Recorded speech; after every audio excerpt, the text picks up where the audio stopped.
अस्सलाम वालेकुम, my name is फरमानुल्लाह Khan. आज का जो हमारा टॉपिक है वो एचएन फर्स्ट में एसोफेजियल कैंसर कार्सिनोमा आज हम ये पढ़ेंगे। लेकिन वीडियो शुरू करने से पहले आप लोगों से रिक्वेस्ट है, अगर आप लोगों ने हमारा चैनल सब्सक्राइब नहीं किया तो प्लीज़ सब्सक्राइब करें, हमारे वीडियो को लाइक करें और इसे शेयर करें। तो आज हम पढ़ते हैं एसोफेजियल कैंसर। एसोफेजियल कैंसर या oesophageal carcinoma is a cancer of the esophagus. There are various subtypes: squamous cell cancer and adenocarcinoma। देखो एसोफेगस क्या है? एसोफेगस हमारे डाइजेस्टिव सिस्टम का एक पार्ट है, सही है। और एसोफेगल कैंसर, अगर आपके एसोफेगस को कैंसर हो जाए तो इसे एसोफेजियल कैंसर कहते हैं। और इसके दो सब टाइप हैं, एक स्क्वेमस सेल कैंसर है और एक है adenocarcinoma. Squamous cell cancer arise from the cell that line the upper part of oesophagus. ऐसी बात है कि हमारे एसोफेगस का जो अपर पार्ट है उसमें 3 फ्लैट सेल होते हैं जो epidermis means outer most layer जो है इंटरनल से एसोफेगस का वो बनाते हैं। तो अगर उसमें कैंसर हो जाए तो इसे स्क्वेमस सेल कैंसर कहते हैं। और दूसरा जो एसोफेगल कैंसर का टाइप है वो है adenocarcinoma. Adenocarcinoma arises from glandular cell that are present at the junction of oesophagus and stomach. वो पोर्शन जहाँ पे एसोफेगस स्टमक में एंट्री करता है वहाँ पे हमारे पास ग्लैंडुलर सेल होते हैं। और जब उन ग्लैंडुलर सेल को का कैंसर हो जाए तो इसे कहते हैं एडिनोकार्सिनोमा। ये दो हमारे पास सब टाइप हैं एसोफेगल कैंसर के। ये आपको पिक्चर में भी दिखाया गया है। अगर अपर एसोफेजियल स्फिंक्टर यहाँ पे हो जाए तो इसे कहते हैं स्क्वेमस सेल कैंसर या एसोफेजियल के जो स्क्वेमस सेल में जो कैंसर प्रोड्यूस होता है ये अपर में होगा। और ये जो जंक्शन आप लोगों को नज़र आ रहा है, अगर यहाँ पे कैंसर हो जाए तो इसे क्या कहते हैं? इसे कहते हैं एडिनोकार्सिनोमा। और ये दो सब टाइप हैं एसोफेजियल कैंसर के।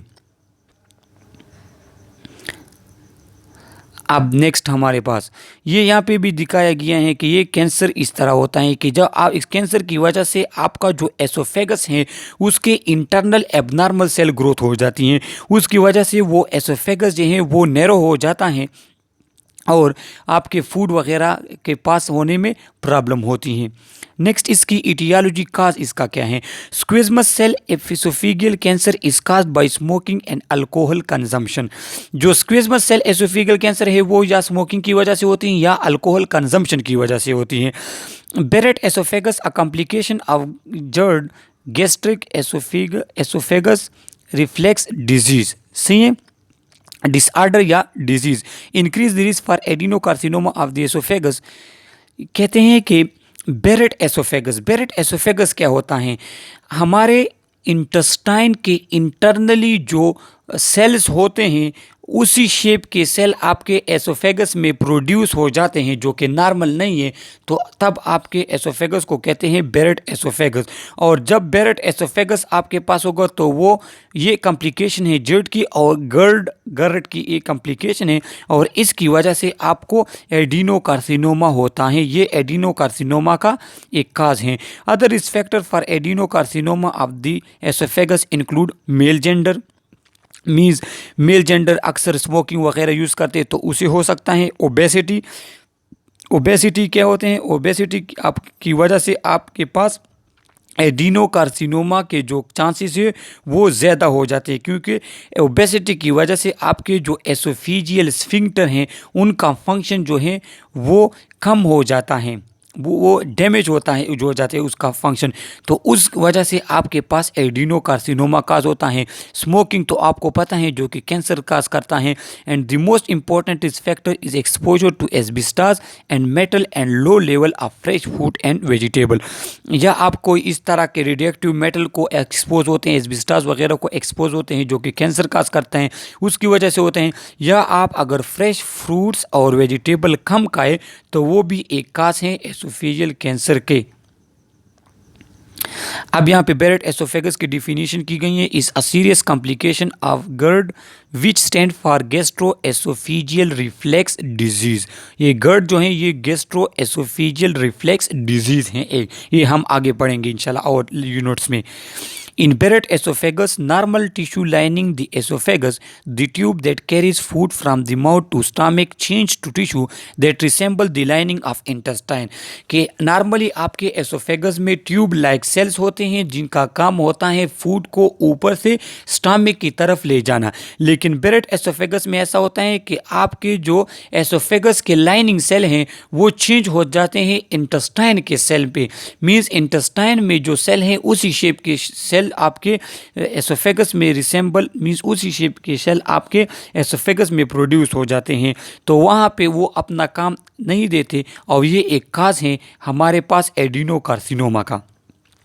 पैथोफिजियोलॉजी इनकी क्या है कि oesophageal cancer arises in the mucosa of oesophagus, it then progress locally to invade the submucosa and the muscular layer and may invade contiguous structure such as tracheobronchial tree, the aorta और the recurrent laryngeal nerve। कहते हैं कि ये एसोफेगल्स जो हैं, एसोफेगियल cancer जो है ये पहले एराइज होता है आपके एसोफेगस के म्यूकोजा सेल से, पहले उसमें ये प्रोड्यूस हो जाते हैं और जब ये फिर प्रोग्रेस करता है तो ये सब म्यूकोजा सेल को भी डैमेज करता है, आपके जो मस्कुलर लेयर हैं जो पेरिस्टालिसिस वगैरह में हेल्प देते हैं उसको भी इफेक्ट कर देता है, और ये जो कैंसर है ये इसके बाद प्रोमोट कर जाता है, प्रोग्रेस कर जाता है ट्रेकियो ब्रांकल ट्री को इफेक्ट कर सकता है, इसके साथ जो एआर्टा वगैरह है उसको भी इफेक्ट करता है, और लेरिंजियल नर्व्स, लेरेंस के जो नर्व्स हैं ये उसको भी इफेक्ट करता है जब ये प्रोग्रेस करे। Metastasis typically occur to the peri oesophagus, lymph node, liver and lungs. इसके साथ कहते हैं मेटास्टेसिस होती है। मेटास्टेसिस क्या है? क्योंकि आपके एसोफेगस में कैंसर है और जब हमारे पास कैंसरस सेल अपने जहाँ पे ये प्रोड्यूस होते हैं उससे डिटेच हो जाते हैं और थ्रू ब्लड या लिम्फ फ्लो करते हैं आपके बॉडी में, तो इसको कहते हैं मेटास्टेसिस। और कहते हैं कि यहाँ पे मेटास्टेसिस की वजह से वो एसोफेगियल कैंसर के जो सेल हैं वो फ्लो करते हैं और लीवर में भी जा सकते हैं, लंग्स में भी जा सकते हैं और वहाँ पे ये कैंसरस और प्रॉब्लम प्रोड्यूस करते हैं। The pathophysiological mechanism of many causes are not yet fully exposed, elucidated and are subject of active research। कहते हैं कि फिर भी इसका जो एग्जैक्ट मैकेनिज्म, पैथोफिजियोलॉजिकल मैकेनिज्म है वो अभी तक फुली एक्सपोज नहीं हुआ और उस पर रिसर्च वगैरह हो रहे हैं। However, mechanism have been proposed for some। कुछ चीज़ों के लिए मैकेनिज्म आया है लेकिन एग्जैक्ट पैथोफिजियोलॉजिकल मैकेनिज्म जो है इसके लिए ये अभी तक आया नहीं, इस पर रिसर्च हो रहा है। अल्कोहल किस तरह आपको एसोफेजियल कैंसर क्रिएट करता है? The exact mechanism by which alcohol causes oesophageal cancer is not yet known. Means directly आपके अल्कोहल जो है वो आपको एसोफेजियल कैंसर किस तरह प्रोड्यूस करता है ये अभी तक मालूम नहीं हुआ। Alcohol itself does not bind DNA, is not mutagenic. कहते हैं कि अल्कोहल बहुत कैंसरस नहीं है, ये आपके डीएनए, आपके सेल के मैकेनिज्म वगैरह, आपके सेल में जो प्रोटीन जो कोड होते हैं उसके साथ ये खुद बाइंड नहीं होता। तो इसका मतलब ये है कि अल्कोहल डायरेक्टली आपके पास कैंसर प्रोड्यूस नहीं करता। However it may act through its conversion to acetaldehyde, a non carcinogen. लेकिन अगर ये अल्कोहल आपके बॉडी में एसिटल्डिहाइड में कन्वर्ट हो जाए तो ये एसिटल्डिहाइड एक मेन कार्सिनोजिन है जो कैंसर प्रोड्यूस करते हैं। तो इसका मतलब ये है कि अल्कोहल डायरेक्टली कैंसर प्रोड्यूस नहीं करता, अगर ये कैंसर प्रोड्यूस करेगा तो इसको पहले कन्वर्ट होना होगा एसिटल्डिहाइड में। Tobacco smoking exposes the body to a large number of carcinogen. कहते हैं कि टोबैको की वजह से आपकी बॉडी जो है लार्ज नंबर ऑफ कार्सिनोजिन को एक्सपोज हो जाती है, केमिकल वगैरह को जो आपकी बॉडी में कैंसर प्रोड्यूस करते हैं। गैस्ट्रोएसोफेजियल रिफ्लेक्स डिजीज, गर्ड जो हैं, गर्ड या जर्ड इसे कहते हैं, ये भी एक काज हो सकता है आपके पास एसोफेजियल कैंसर के। ह्यूमन पेपिलोमा वायरस ये वायरल इन्फेक्शन काज करता है जो कि स्किन टू स्किन कांटेक्ट की वजह से ये हो सकते हैं, और इसमें हमारे पास जो 100 वेराइटीज़ ह्यूमन पेपिलोमा के हमारे पास 100 वेराइटी पाई जाती हैं, इसमें जो 40 हैं वो थ्रू सेक्सुअल कांटेक्ट जो है एक पेशेंट से दूसरे पर्सन में ट्रांसफ़र हो सकती हैं, और ये फिर क्या है, ये आपके पास जेनिटल, थ्रोट और माउथ प्रॉब्लम क्रिएट करती हैं। तो चूँकि ये थ्रोट माउथ प्रॉब्लम क्रिएट करती हैं तो ये भी एक काज हो सकता है एसोफेजियल कैंसर का। Radiation therapy for other condition in the mediastinum. Mediastinum आपके पास ये जो चेस्ट कैविटी जहाँ पे आपके वाइटल आर्गन है, इसको कहते हैं मेडिस्ट्रेनियल कैविटी। अगर यहाँ पे आप कोई रेडिएशन थेरापी वगैरह करे, कोई और चीज़ के लिए करे, तो उसकी वजह से भी आपके पास एसोफेगल कैंसर प्रोड्यूस हो सकता है। क्लिनिकल मैनिफेस्टेशन इसके क्या होंगे? Backward movement of food through the oesophagus and possibly mouth regurgitation. Means आप अगर फूड वगैरह खाएंगे तो वो नीचे स्टमक में नहीं जाएगा, उसका बैकवर्ड फ्लो होगा, उसकी वजह से आपको रिजर्जिटेशन हो सकती है। क्योंकि आपके एसोफेगस कैंसर है तो वो ब्लॉक हैं, वो नैरो हैं, तो वो फूड नीचे नहीं जा रहा, वो वापस रिजर्जिटेट हो रहे हैं, ऊपर आ रहे हैं। Chest pain unrelated to eating. Means chest pain आपको होगा, ईटिंग की वजह से नहीं होगा, क्योंकि आपके एसोफेगस जो है वो तो चेस्ट में लाई करता है, एसोफेगस में कैंसर है तो वो आपके पास चेस्ट पेन क्रिएट करेगा। डिफिकल्टी इन स्वालिंग सॉलिड और लिक्विड, क्योंकि आपके एसोफेगस में कैंसर है, वो नैरो हो चुका है, पेन भी कर रहा है, तो आप क्या करेंगे, आपको डिफिकल्टी होगी सॉलिड या लिक्विड फ्लूइड या फूड खाने में। हार्ट बर्न आपको होगा, ब्लड इन वोमिटिंग, क्योंकि कैंसर जो है, कैंसर सेल वो एक ज़ख़म वूंड टाइप क्रिएट करता है, तो उसकी वजह से अगर आप एसोफेगल कैंसर के साथ है आपको वोमिटिंग वगैरह आती है तो उसमें ब्लड वगैरह होगा। वेट लॉस आपको होगा। वेट लॉस इसलिए क्योंकि आप सही तरह खा नहीं सकते, पी नहीं सकते, तो उसकी वजह से आप न्यूट्रिशनल डिफिशियंसी में जाते हैं, उसमें आपको वेट लॉस होता है। ओडाइनोफेगिया होगा, ओडाइनोफेगिया पेनफुल स्वालिंग में आपको पेन होगी। एसोफेगस नैरो हो चुका है, उसमें कैंसर से उसमें वूंड बन गया है, तो आपको जो स्वालिंग है उसमें पेन होगी। सबस्टर्नल पेन आपको होगा। हेमेटेमेसिस होगी। हेमेटेमेसिस मीन ब्लड इन वोमिटिंग जब होती है तो आपको हेमेटेमेसिस होती है, सही है, और ये एसोफेगल कैंसर में होते हैं। डायग्नोसिस के लिए हम क्या करते हैं? The diagnosis of oesophagus is confirm by following procedure. ये कुछ प्रोसीजर हैं, इसकी वजह से हम इसकी डायग्नोसिस जो है हम डायग्नोस करते हैं कि ये एसोफेगल कैंसर है, अगर हैं तो कौन सा है, स्क्वेज़मस एसोफेगल कैंसर है या एडिनोकार्सिनोमा है। तो ये सब जो है हम इसकी डायग्नोसिस करते हैं डिफरेंट प्रोसीजर से। एक बेरियम सवाल, क्योंकि बेरियम हमारे पास एक रेडिएटिव एलिमेंट है, वो बेरियम सवाल हम पेशेंट पे सॉल्व कर लेते हैं और स्क्रीन में उसका जो इमेज हमारे पास है वो एग्जैक्ट क्लियर लाइट उसका इमेज आता है। तो बेरियम सवाल की वजह से हम डायग्नोस कर सकते हैं। एसोफेगो गैस्ट्रो ड्यूडेनोस्कोपी, एसोफेगस के थ्रू हम अगर कैमरा इंसर्ट करें तो उसके थ्रू भी हम देख सकते हैं। बायोप्सी हम कर सकते हैं। बायोप्सी छोटा सा टुकड़ा अगर आप एसोफेगस का ले, उसको लैब में आप चेक करें, उसके में आपको पता चले कि ये कैंसर से कौन से टाइप का है, किस वजह से हैं। CT scan, computer tomography CT scan भी आप करें, उसमें आपको पता चल सकते हैं। एसोफेगल एंडोस्कोपिक अल्ट्रासाउंड के ज़रिए भी आप मालूम कर सकते हैं कि एसोफेगस कैंसर हैं या नहीं है, अगर हैं तो कौन सा है, अपर हैं या लोअर हैं। ट्रीटमेंट इसकी क्या होगी? Treatment for oesophageal cancer depend on the result of test and underlying health. इसकी ट्रीटमेंट आपके टेस्ट पे डिपेंड करती है। जब आप टेस्ट करते हैं, डायग्नोस करते हैं, तो आपको पता चलता है कि इसका काज क्या है, तो आप काज के लिहाज से इसकी ट्रीटमेंट करते हैं। दूसरा, हेल्थ पे भी डिपेंड करता है कि पेशेंट की हेल्थ किस तरह है, उसके लिहाज से आप उसे ट्रीटमेंट देंगे। In many cases the oesophageal cancer has advance too far for any available treatment to work. कभी कभार ऐसा होता है अक्सर केसेस में कि हमारे पास एसोफेगस कैंसर के वो इतना एडवांस हो चुका होता है कि उस पर अगर आप ट्रीटमेंट वगैरह दें तो ट्रीटमेंट कोई फ़ायदा नहीं देता, वो एडवांस स्टेज में जा चुका होता है। In this case the doctor consider the following procedure. अगर ये एडवांस स्टेज में चला जाए तो डॉक्टर डिफरेंट प्रोसीजर यूज़ कर सकता है। प्लेसिंग अ मेटल और plastic tube stent in the oesophagus to allow passage of food and liquid. क्योंकि आपका एसोफेगस जो है वो नैरो हो चुका है, वो डैमेज हो चुका है, तो अगर आप उससे फूड वगैरह पास होता है, फूड खाते हैं पास होता है, तो वो पेन करता है, रिगर्गेटेशन होती है, वोमिटिंग वगैरह होती हैं, तो क्या कहते हैं, तो डॉक्टर जो है वो स्टंट रख देते हैं और आपका बाईपास कर लेते हैं एसोफेगस। तो फूड वगैरह जो वो स्टंट के थ्रू पास होता है, एसोफेगस के साथ उसका कोई कांटेक्ट वगैरह नहीं होता। रेडिएशन थेरापी भी आप करेंगे, क्योंकि कैंसर है और कैंसर सर्किल को ख़त्म करने के लिए हम रेडिएशन थेरापी भी यूज़ करते हैं। वाइडनिंग दी एसोफेगस और लेज़र डिस्ट्रक्शन। अगर कैंसर सेल की वजह से आपका जो एसोफेगस है वो नैरो हो चुका है, तो आप लेज़र डिस्ट्रक्शन वगैरह की वजह से वो एसोफेगस की जो नैरोवेनेस है वो आप उसको कम कर सकते हैं, वो उसको आप ओपन कर सकते हैं। मीन्स जो कैंसर सेल है उसको आप हटा देंगे तो वो एसोफेगस नहीं वो ओपन हो जाएगा, वाइड हो जाएगा। In healthy people with localized disease, surgery may offer the best chance at long term survival.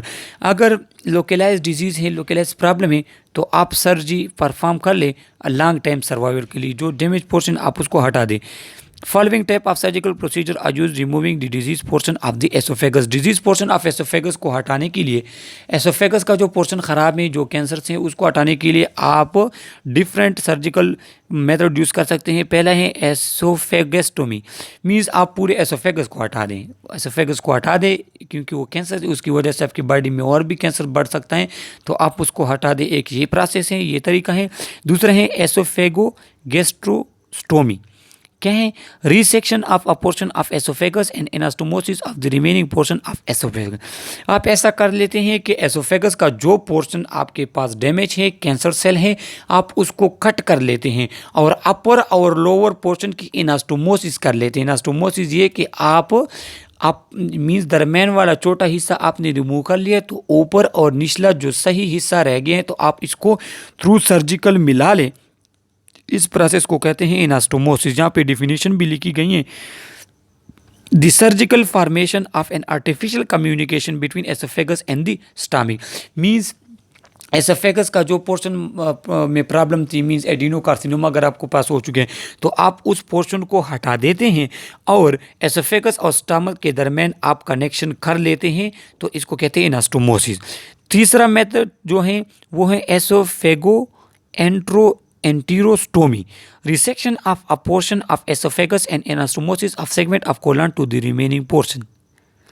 The surgical formation of a direct communication between the esophagus and intestine. इसमें ऐसा होता है कि देखो, एसोफेगस में अगर एडिनोकार्सिनोमा आपको हो चुका है, तो एडिनोकार्सिनोमा स्टमक के स्टार्ट में, एसोफेगस की एंट्री जब करता है स्टमक, यहाँ जगह पे आपको कैंसर प्रोड्यूस होता है, तो उसमें आप क्या करते हैं, उसमें आप स्टमक को बाईपास कर लेते हैं। एसोफेगस का जो ख़राब हिस्सा है आप उसको काट देते हैं, स्टमक को भी रिमूव कर लेते हैं और एसोफेगस को डायरेक्ट आप इंटेस्टाइन के साथ मिला लेते हैं। तो इस केस में आप वो फूड यूज़ करेंगे जो डायरेक्टली ऑब्जर्व होते हैं, क्योंकि डाइजेशन तो होनी नहीं है, आपने एसोफेगस को डायरेक्टली मिला लिया है इंटेस्टाइन के साथ। एसोफेगस को आपने डायरेक्टली इंटेस्टाइन के साथ मिला लिया है, तो आपके पास चूंकि फूड की डाइजेशन नहीं होती, तो आप इस तरह फूड करेंगे कि वो डायरेक्टली ऑब्जर्व हो जाए आपके पास। कॉम्प्लिकेशन, इसमें आपको कौन सी कॉम्प्लिकेशन होगी? जब अगर आपको एसोफेगल कार्सिनोमा है, ट्रेकियो एसोफेगल फिस्चुला, आपके एसोफेगस ट्रीका वगैरह, इसमें फिस्चुला ब्लॉकेज आ सकता है। आप एनीमिया एनेमिक आप हो सकते हैं, क्योंकि फूड वगैरह आप ले नहीं रहे, तो आप येलोइश कलर, स्किन कलर वगैरह, और आप एनीमिया हो सकते हैं। वेट लॉस इसलिए होगा क्योंकि आप स्वाल्विंग में आपको प्रॉब्लम है। न्यूट्रिशनल डिफिशियंसी में अगर है, तो आपका जो वेट जो है वो नॉर्मल से कम होगा, लॉस होगा। नमूनिया, क्योंकि एसोफेगस जो है वो लंग्स के बहुत करीब होते हैं, तो आपके पास ये नमूनिया विकास कर सकता है। मेटास्टेसिस, एसोफेगस में अगर कैंसर है और वो कैंसर अपनी जगह से डिस्प्लेस हो जाए, ब्लड में इंटर हो जाए, तो ये कहीं और जगह पे भी जा सकते हैं और वहाँ पे कैंसर प्रोड्यूस कर सकते हैं। मिसाल के तौर पर लीवर हो गया, लंग्स हो गए, किडनी वगैरह हो गई, तो ये अगर वहाँ पे चले जाए, वहाँ पे भी इसकी ग्रोथ वगैरह हो जाए, तो उस आर्गन को भी ये डैमेज कर सकते हैं और इसको कहते हैं मेटास्टेसिस। एसोफेगल ऑब्स्ट्रक्शन हो सकती है, आपका एसोफेगस जो वो मुकम्मल ब्लॉक हो सकता है, तो आपका फूड नीचे नहीं जाएगा। और एसोफेगल परफोरेशन है कि आपका एसोफेगस जो है वो उसमें पोर्स वगैरह बन जाए, तो आप फूड वगैरह एसोफेगस में डालेंगे और वो सैडो पे जाएगा, जो ये भी कॉम्प्लिकेशन है। नर्सिंग डायग्नोसिस क्या होगी? Acute pain related to fistula surgery tumour, अगर आपका फिस्टुला बना है, सर्जरी हो, ट्यूमर है, तो उसकी वजह से आपको एक्यूट पेन भी होगा। Impaired swallowing related to blockage of oesophagus by mass, क्योंकि आपका एसोफेगस जो है वो थ्रू मास के जरिए ब्लॉक हो चुका है, तो आपके पास स्वेलिंग जो है वो इम्पेयर्ड होगी। Fatigue related to cachexia, weight loss that can not be reverse nutritionally. Cachexia किसे कहते हैं? किकीजिया, ये जो हमारे पास वर्ड्स हैं किकीजिया का, ये किसे कहते हैं?